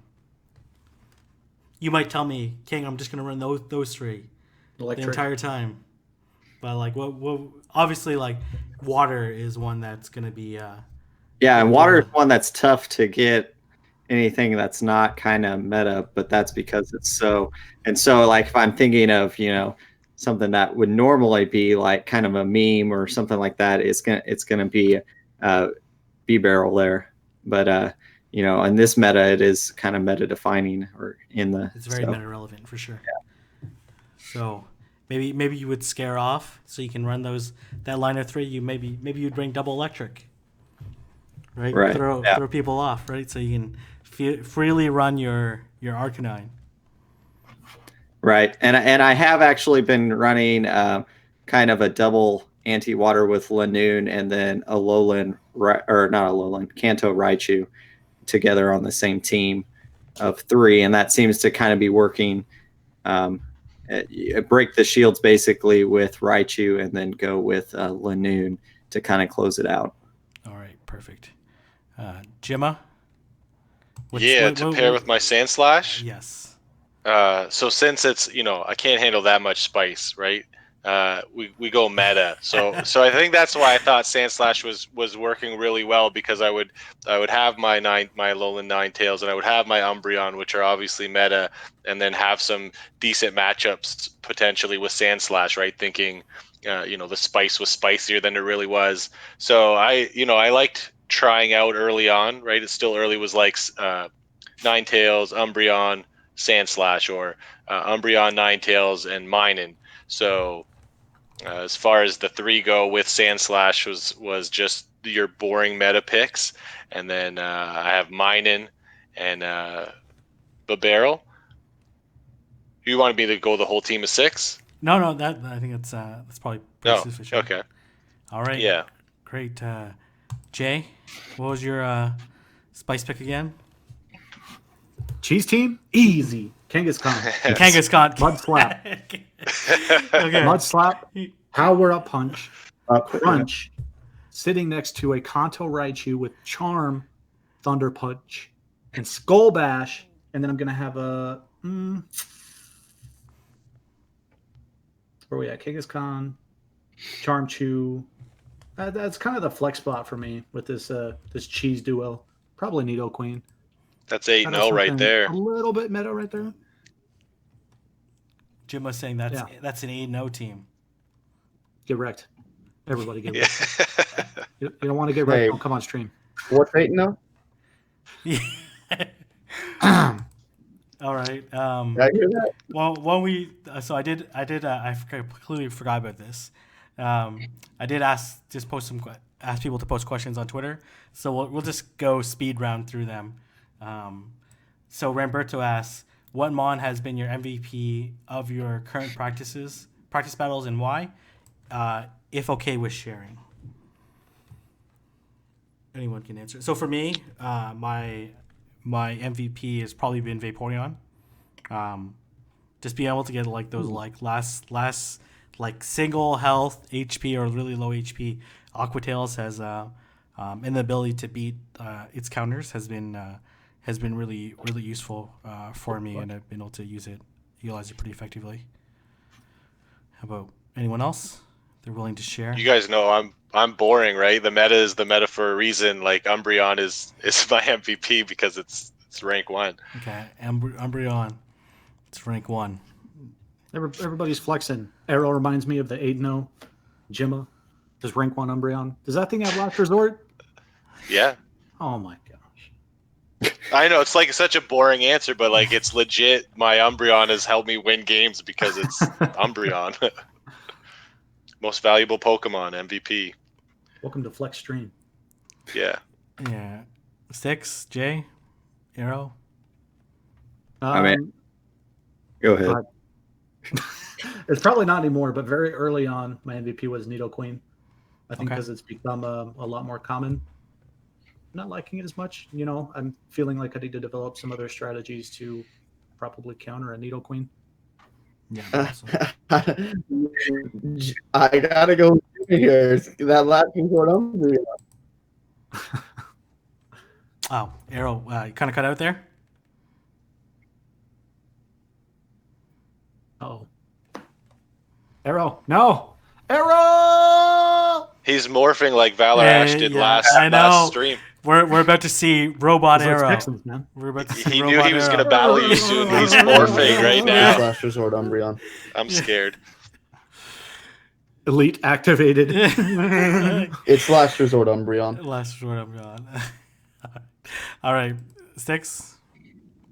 I'd probably, I mean, one I like so far is Linoone so far. Just it gives a lot of coverage and everything, and that's kind of my pick so far. As far as something that's not, Better? yeah, that sounds a lot better. A little bit, yeah. All right, perfect. Oh Lord, this always All right, Matt Sor cue the asks, why is Leafeon not allowed, yet the other evolutions are? The answer is grass is banned. Correct. Yeah. And a follow-up. It's a easy one to answer. A follow-up, how different do you think it would be with a couple grass types included in the mix? Like I thought about that. I really wondered. I know because you'd still have starters banned, right? So what you'd have Leafeon. What else would be with these funky, restrictions? What else would be great picks? I was trying to think. Leafeon and Pretty much all of them. I think they're all banned for a would reason. you have Ludicolo dancing around in the Ferocious Cup? Yeah, Is that considered humanoid though? Oh yeah. Ooh, yeah. I don't know. I don't know. It's a pineapple. It certainly Yeah, I don't would. know. It What do certainly they would. call it? How is that humanoid? I don't know. It would Did you even see certainly. the Detective Pikachu movie? I think if Leafeon or any other Razor Leaf user would be included, obviously it would oppress the water types, and then as well the electric types quite a bit, and then as well deal like it might be able to like out DPS some of the Charmers just because Razor Leaf does do more damage than Charm. I'm not sure about that. I'm sure you'll have to take a look at the stats and whatnot, but equal bulkiness. They're both going Razor Leaf and Charm. In theory, Razor Leaf should win just because it does do slightly more damage. So I do actually like the ban on grass in terms of like what inspired them to pick the types. Grass literally would be the meta if it was allowed. And would certainly be really good. And it might, it would up the stock on like Skuntank, for example, with its poison typing to be able to resist, and even a Alolan Sandslash. So certainly we see it really differently. So this is a really good question from Choose Master. Given the heavy fast move damage available this cup and fewer nukes, how do you expect shielding strategies to change this time around? Do you consider shields or switch advantage more important in this meta? Is one Darkmon? It's a lot of questions here, or more a must-have on your team. So let's go to the first one. How do you expect shielding strategy to play around? Don't hang onto your shields too long, or you might lose with the shield. I've found that out a few times. And it reminds me of what Squawk brought up earlier in chat with Torkoal being more reliable as far as farming energy against a Charmer. So taking matchups like that into consideration, I think you'll see different team compositions than you might expect because of heavy fast move attackers like the Charmers, Water Gunner too. Certainly, like because there's very few nukes, there's like very few moves where you're like, oh, I have to shield this. Like the exceptions would be like any charge move coming from Dino Queen, for example, or Torkoal, or those kind of threats. Like, but for a lot of the moves, like a foul play from an Umbreon isn't like one-shotting your Pokemon, right? So you might think like, oh, I can tank this, like I can still get off or Aqua Tail or Surf, or Bubble Beam, or those type of damage, but they certainly add up. And I think a lot of people, especially if they play it out, where they want their Charm user at the end against like anything that's not an anti-Charmer with one shield. Like sometimes you die, you faint, and you end up losing the match with a shield, but that's because like they're just fainting you down with fast moves. Yeah, they played around right, and like using the shield earlier on wouldn't necessarily have helped you because you would have got ice beamed or crunched or close combat or Psy shocked later on, anyways. All right. Okay. Okay. Here's a really good question, and this is like always a really interesting question. Do you consider shield or switch advantage more important in this cup? In this cup, it's switch advantage. Yeah, I was gonna say the same. Yep. Last cup, it was shield advantage. This cup, it's switch advantage. Okay. All right. I was actually gonna say a completely different answer. I was gonna say energy advantage is more important.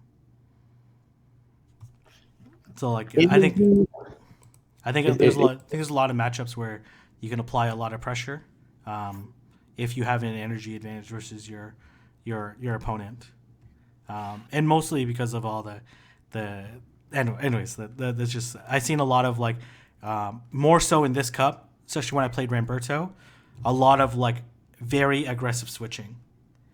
Roberto's a beast, right? And Roberto's crazy. and like and it certainly like opened my eyes up, like and some of that is people switching in like when a Pokemon's almost fainted down and like coming in with their next Pokemon that they're gonna bring in anyways, to build up some energy, and some of the matchups end up like flipping because you have that energy advantage. So true. And in this cup, like I feel like that's Yeah. But switch advantage certainly, you don't want to get locked in the wrong case. Like you don't want to end up in the situation where your Umbreon is matched up against the Alolan Ninetales. All right? You're like, this Minun's gonna do work, and then you go against a Nidoqueen. Yeah, or you end up in a situation where your Alolan Ninetales is matched up against a Lairon, right? Then obviously those are examples of where it doesn't matter if you have the energy advantage, right? So, but there's not like a ton of situations where they're like absolute hard counters.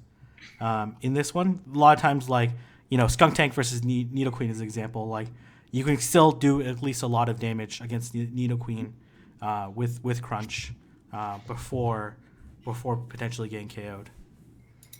Or if you have like a pretty big energy advantage versus Nidoqueen, then you might be able to fire off multiple Crunches before a Nidoqueen can KO you. So. True. Yeah, because there are a lot of polarizing matchups. I agree. It's a kind of a weird cup for this. Yeah. Okay. Here's a good question. Could you talk about the new advanced mechanic found by Wild Susan Boyle? And let's talk about like the mechanic is very difficult. We'll tweet it out and whatever, right? Because like it's a very long video, and I think Wild Susan Boyle explains it really well. So I think you should definitely watch that video. You shouldn't watch our 30-second summary of it. But the question is, in what matchups do you find it most advantageous to use the Q? Obviously, in a lot of matchups you can, but what are some like ones that you're like, okay, if you're in this matchup, you should absolutely use it? Anytime you're using Umbreon against a non-charm user. Yeah, I think that's a really good answer, and be able to. Or even against Umbreon, be able to like get them not to use the Snarl is because the Snarl is 13 energy. That's a lot of energy for them. How about you guys? Any other? So when you're using Umbreon against a non-charm user, Kanto Raichu as well. Kanto Raichu in any particular matchup or just any. You're gonna shield your Kanto Raichu if you're smart. Yeah. So yeah, in any matchup there. Okay, all right. Very well said. Some advanced strats. All right. Okay, here's a question from Hero Vange. Okay, this is a more general question. What is your personal waiting strategy? Do you risk it, biscuit, large tournament, or do you run the 4 or 5 rounder with high win percentage? What do you suggest to the community in terms of waiting strat? Large tourney. I like to risk it, biscuit. Risk it? Only 8-0 waited this season. Only. Very powerful win. This one? was the first season, or this was the Sinister was the first time I ever did a tournament and unweighted it. I always just weighted the first tournament. So the goal for me is to not just do 1 or 2 tournaments per month. So I like what these guys are saying, risk it for the biscuit. But not everyone has access to like an 8-round tournament, right? Mm-hmm. Like you'd be lucky. Some people are lucky to get to 5-round tournaments. Wait a 5-round tournament. A 5-0 sweep is going to do wonders for your rank. Yeah, that's what I personally did this month, right? I went for the 5-round and then didn't wait the 3 and the 4-rounder. Yeah, for sure. No, I think it's certainly one, we don't have like a ton of information on like what's actually more valuable in terms of the trade-offs, because obviously the ranking can be quite complicated. Yeah, because I was gonna ask, like, if you go 3-0 and weight it, is it gonna be better for you than going 3-2 in a 5-round tournament, or roughly the same? Or is it worse because you took those L's in your weighted tournament? We don't know that info. Currently, I weighted my 6th round. And all the New York people weighted their 7-round.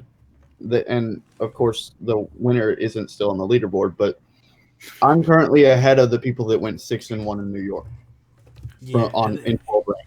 From the now, is that because theirs was earlier in the season, so they didn't have as high-ranked opponents? Yeah, they had 0 ranked opponents. Yeah. Right? So, like, you beat people with, like, already points on the board. So it's Oh. like not. That's quite how like, Jay Farmakis jumped to #1 in Canada, right? He was able to beat a Jeff Cho he and beat a beat lot of some people. players with Rick. Yeah, he beat a lot of people that were already very high ranked, which So- which makes sense, right? Like, in terms of information available at that point in time, like you beat established players, so therefore, like you should be. It's an imperfect system, right? Like in Yeah. any Right, and I system. think as we go along, it gets better and better because you have more matches to show. That's you why know, I was. better. That's why I tell people like, your earlier on weighted tournaments are going to be worth less than your later on weighted tournaments. Like tournaments like in October, November, December are going to be worth less than in whatever May, June, and July, because like by the time you get to May, June, July, you're only facing people that have more points. So your ability to move up your ability to move up is way easier at the end. That's why you see, like, for example, you saw this in season 1 as well. You saw people like that join like at Nightmare or at Kingdom or even at Jungle, like move up their rankings really quickly because they were winning tournaments or gaining points against people that already had a lot of points. So like the weighting of it is always gonna be different. Anyways, that's just like how the deprecating of points kind of works in terms of like you're just facing more people with more points, presumably. Obviously, you could your locals or people that you fight like battle against could go to other tournaments and be losing, and then they don't have more points. But that's generally how it works. Okay. All right. Okay. Here's a good question from Reza Genie. What are some weird pre-battle rituals that you do to calm your mind? Go ahead. You go first, Jim. No, I was just gonna say, get a good meal in. Like, make sure you're at the venue early enough and get a good meal in. I don't know if that's a ritual, but you can't battle if you're not well fed. You say that during tournaments. I forget to eat. I don't eat or drink during tournaments. I'm just locked in. Well, you're like a machine, though. You say that. You're like the young Activating prodigy. elite mode. It's because he's still doing scrims right before up to his first match. He's still scrimming. Hey, I was this last tournament. I promise. Yeah, I believe it. But for me personally, I like to, when I first get the matchup, I don't even look at it until like I'm sat down. And when I do finally sit down, I write down my team and I write down the other person's team in a row of 6. And then I write down what lineup I want to run. This is okay. Then we'll scan code. Then after we scan the code, I separate myself from that person, write down lineups that I want to run, and pick one. That way, I have it always in the back of my mind of what I have, and I have it right in front of me. For me, weirdly enough, I like to wash my hands before I start playing in a tournament. You get all that oil, all that grease. Okay. All right. Jay's like, I'm gonna dust my opponents. I might as well get the dust off my hands first. Ready? Yeah. So- Wash and sanitize with those clean KOs or 7-in-1s. Oddly enough, I'm similar. I don't know about sometimes hands get a little sweaty. You'll clean them up. Mhm. It's so funny. 100%. Sometimes I'll use sanitizer after too. So stay Okay. dry. All right. Keeping You'll always get a clean handshake from Jay at tournaments. He's more of a fist bumper. Oh, he does. That's true. You don't even handshake, Jay. You know why that probably is? It's so you don't have that awkward handshake, right? The fist bump avoids the awkward handshake. You never know if you're professionally handshaking, you're trying to go for the cool dap. You just fist bump it. Don't touch my battle tips. I just Oh. watched them, okay? Fist Yeah. bump. Oh. This has got to make contact. No, I Don't go touch for this. the full on dap him up. But I don't want your I grease. don't know where all your over dirty hands have been. Fist bump. there. That's hilarious. All right. Sticks, any last minute rituals?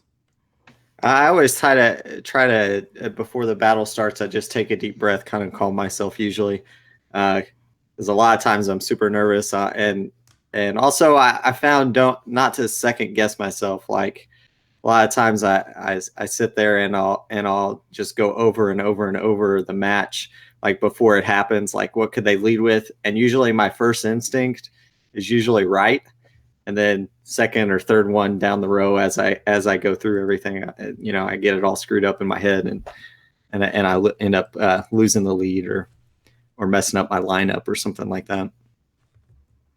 Okay. All right. I think that's the end of our questions. So we unfortunately didn't get to the 250 likes, so we won't be battling. So, but appreciate Jay, Gemma, Sticks, Arrow for participating in the discussion. Any final words? Anything you want to word of advice you want to give to battlers in their Ferocious Cup venture? Take your time at tournaments. Okay, all right, that's good advice. It's so early in the meta, like we're not even in November yet. So even though we went over a lot of great Pokemon and different teams and strats to potentially run, like just play them out yourself, and the meta will evolve as each week passes, right? So get used to it. Sticks. I think trust yourself too. Trust yourself. Definitely trust yourself. That was one of my problems very early on in season 1, is that I always second guess myself. So, I don't really say it as much anymore, but I always used to say trust your gut. So I started doing that, and I performed a little better. Don't be afraid to do spicy things, though. Yeah, for sure. If you find it works in practice, right? And Kangaskhan. Yeah. And I think like just I think it's still very early on, regardless of like how far or how important the tournament is. The most important thing is to get better. So like learn and develop and grow from these battles, because there's always going to be more battles. There's always going to be more tournaments. So just focus on getting better, and then you'll certainly see some promising results. Anyways, I'm going to leave it there. Thank you guys, and thank you everyone in the chat that attended this discussion. Again, it's going to be there's going to be a VOD which you can watch around later, and then Jade Evans going to be tweeting out the meta document, the meta infographic. So certainly look forward to that, and feel free to ask us questions on Twitter. Check out all these guys on YouTube, and subscribe to the channels and follow them on Twitter. All right, thank you everyone. Thanks for you, coming. everyone, and thank you, King. Guys.